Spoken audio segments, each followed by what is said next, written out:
Hello everyone, this is a Geek Must Have with a do-it-yourself video on how to make a manly hot glue gun stand for under $3. You might be asking yourself, what makes a glue gun stand manly? Watch the video and find out.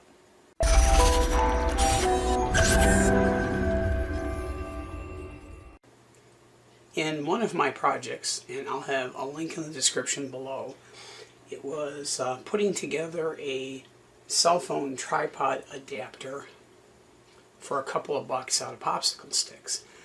And I used my Stanley GR20 30-watt glue gun. This is one of the standard glue guns and the most frequently sold medium use glue gun on the market right now. I lost the little stupid wire that goes here about 10 minutes after I opened the package, and as a result I would use the glue gun and just lay it down on the table. Needless to say, after the project was over, I had dried glue all over the tabletop and I had dried glue all over the glue gun. What a frickin' mess that was. So, like every good do-it-yourselfer, I searched YouTube for examples of hot glue gun stands. And this is where the manly part comes in. Most of the videos I watched had shown some very nice glue gun stands, but they were all frillied up with lace and glass and beads and fabric.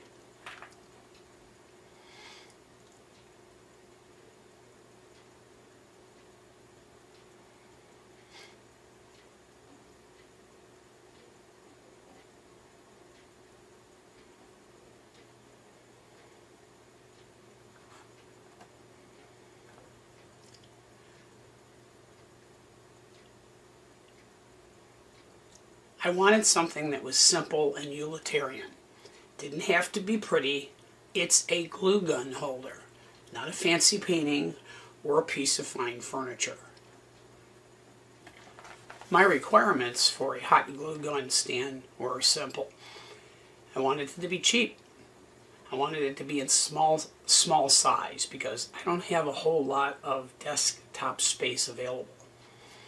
I wanted it to be easy to take the glue gun in and out of over and over again. I wanted to protect the tip of the glue gun because this seemed to be the spot right here where most of my burns originated from. I didn't want it to have anything that was breakable, glass, plastic, and I didn't want anything that would catch fire, like cardboard or fabric. And I wanted it to be stable, simple, so that the glue gun didn't flip over. And I wanted it to be cheap. Did I mention cheap? So with projects like this, I went off to one of my go-to places. And yep, you guessed it, it's the dollar store.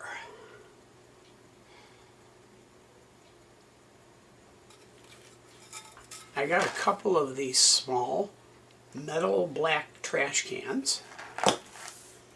I got a bag of 10 of these little plastic containers with lids on them.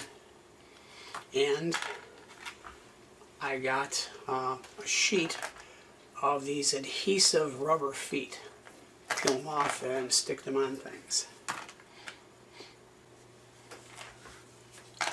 The Stanley glue gun has a little notch on the bottom of it.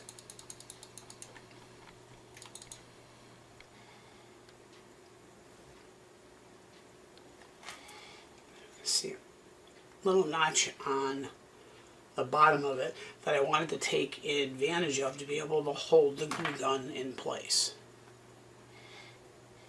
I started out by cutting a large slot in the black metal trash can and rolling it back so that it would form a little lip.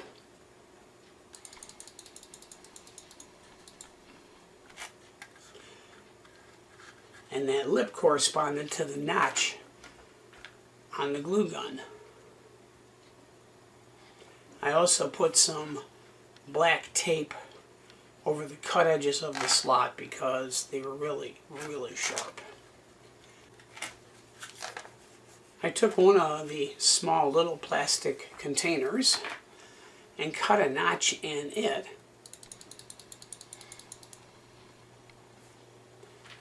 That corresponded to the cord coming out of the back of the glue gun, so that would fit in like that. I found a small piece of press board, like for microboard, in the scrap pile in the basement. And what I did is I glued the trash can to one end here with the slot facing towards the back, and I glued the small plastic container with the slot facing out to the backwards. And I glued the metal container and the plastic slot so they would be the right distance to hold the front of the glue gun and the butt of the glue gun.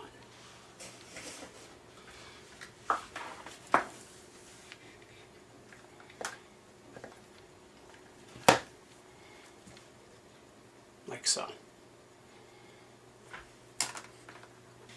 The slot of the small little plastic container faces backward, and it's cut out enough so that this little strain relief connector on the glue gun fits in there just nicely. I then took 4 of the adhesive feet from the strip of adhesive feet and just stuck them to the bottom of this piece of Formica or press board, whatever this is. I used the second metal trash can as a holder for additional glue sticks. I decided not to attach it to the piece of board because it would have made it too large for the space that I had left on my desk, and I could also move this around to where it was convenient. I estimated the total cost of this to be about $2.30. $2 for the black trash cans. I got 10 of these little containers for $1, so the one I used was a dime. And the little adhesive feet that are on the bottom, there was a sheet of 20 of them for $1, so that's 20 cents for the rubber feet. And this piece of lumber was a scrap from the scraps bin. If you are entertained, educated, or laughed a little bit watching this video, then click on that like button. And show your support by subscribing to my channel. Every subscriber that I get makes me smile just a little bit more. I do have a companion blog website located at geekmusthave.com where I talk and ramble about all things technical. Thank you very much, and have a good one.